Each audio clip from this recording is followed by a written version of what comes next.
Welcome, my metalhead friends. I'm Marcus Henderson. We're going to explore the guitar style of the man who practically wrote the book on metal rhythm guitar, Metallica's very own James Hetfield.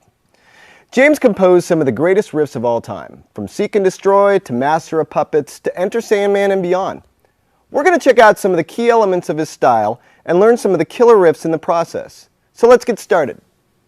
The first thing you're going to need to get that Hetfield sound is some serious distortion. James favored amp distortion over pedals and usually equalized his tone to achieve a thick bottom end, piercing high end, and very little mid-range. So that's highs, lows, and no mid. Got it?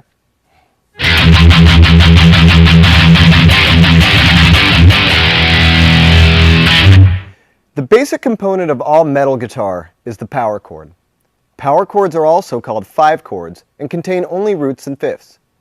James favors the two-note variety for easy access and speed. You can move this two-note power chord shape anywhere on the fretboard on the bottom four strings. Here it is with the root on the sixth string. This is a B-flat 5 chord. And here, rooted on the fifth string, this is E5. You can move these suckers all over the place. 1, 2, 3, 4.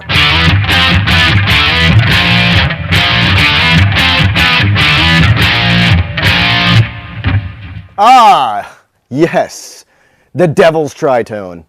Another huge part of metal rhythm guitar is the use of palm muting. This is a technique where you use the heel of your palm on the picking hand to mute or damp the strings just above the bridge, like this.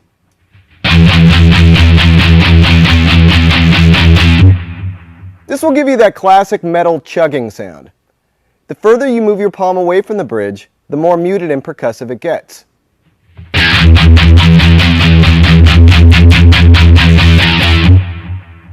James Hetfield does a lot of palm muting in his riffs. Another thing he often does is use all downstrokes with his picking hand, even with the fast stuff. This gives a machine gun-like attack to the sound, adding some much-needed brutality to the proceedings.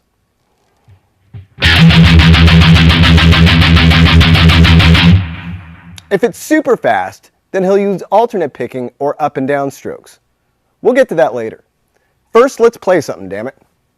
Here's the power chord riff from before, but now I'll add a nice palm-muted chug on the low E string in between the chords. You'll have to lift your palm slightly off the strings every time you hit a chord and lay it back down for the palm-muted E string. This takes some coordination to get the rhythmic feel right. Check it out. 1, 2, 3, 4.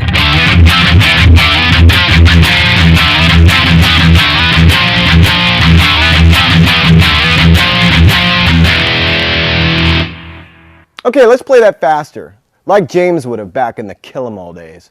Watch my pick hand. You can gain more downstroking speed by allowing the picking motion to come from the wrist and not the arm.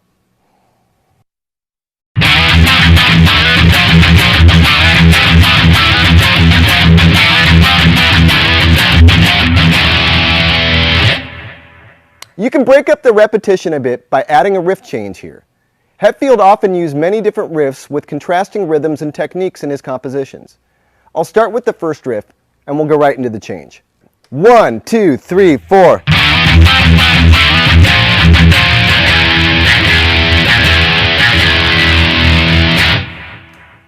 You can also get a nice chunky sound if you palm mute power chords by muting two strings at a time, like in this riff.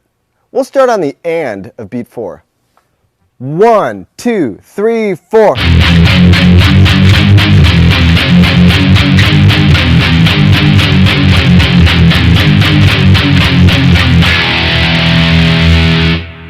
Or you can break up the palm muting a bit on this one to get something like this. 1, 2, 3, 4.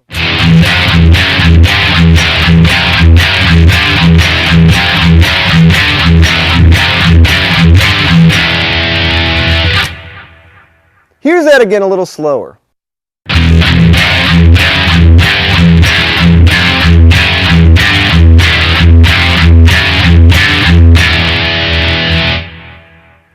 Mr. Hetfield also used a lot of fast up and downstroke picking, or alternate picking, on the low strings in his riffs.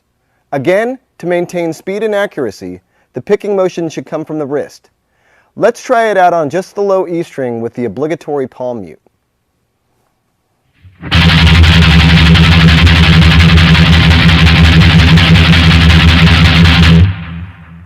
Notice how minimal the wrist movement is. I don't need much motion to make this happen. Check out this one. 1, 2, 3, 4.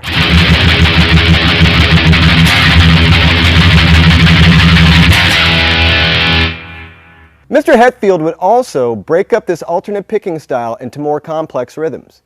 Let's add some 16th note alternate picking to the power chord riff we played earlier. 1, 2, 3, 4.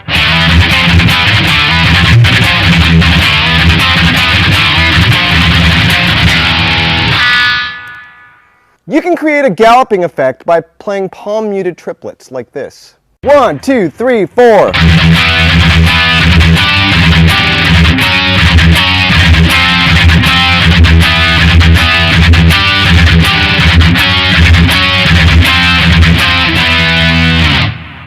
I'll play that one again slower. Watch my pick hand. I let the momentum of the last triplet downstroke carry the pick into the 5th string power chord. 1, 2, 3, 4.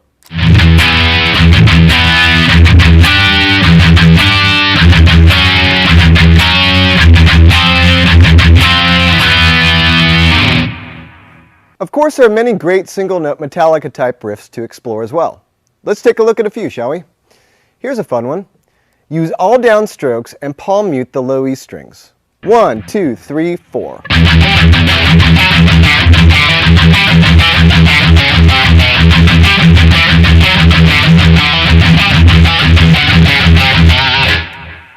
Here's one that sounds more like something from 90s Metallica, with a definite Black Sabbath influence.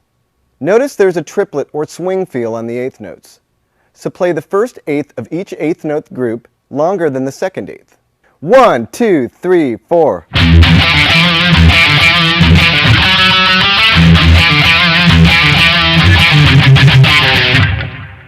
James also uses a lot of cool techniques in his riffs, including slurs, slides, and pull-offs to open strings.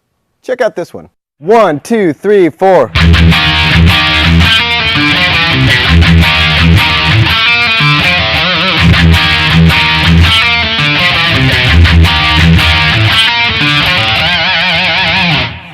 There are many great Hetfield riffs that aren't distorted as well. Think of the classic Metallica tunes, and almost all of them have some sort of great arpeggio type clean riff. Fade to Black, Sanitarium, and One, just to name a few. An arpeggio is a chord played one note at a time. Let's switch to a clean tone and take a closer look.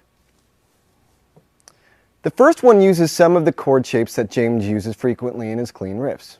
1, 2, 3, 4.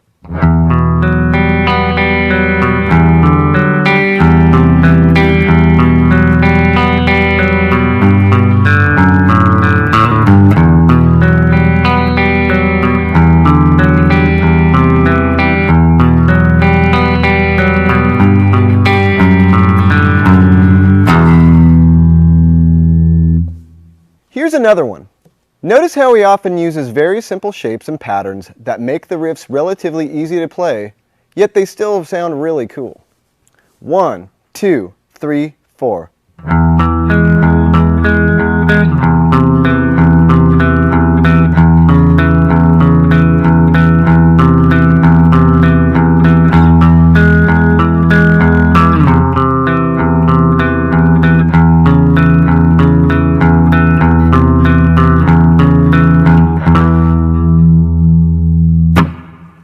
Here's one more arpeggio riff. 1, 2, 3, 4.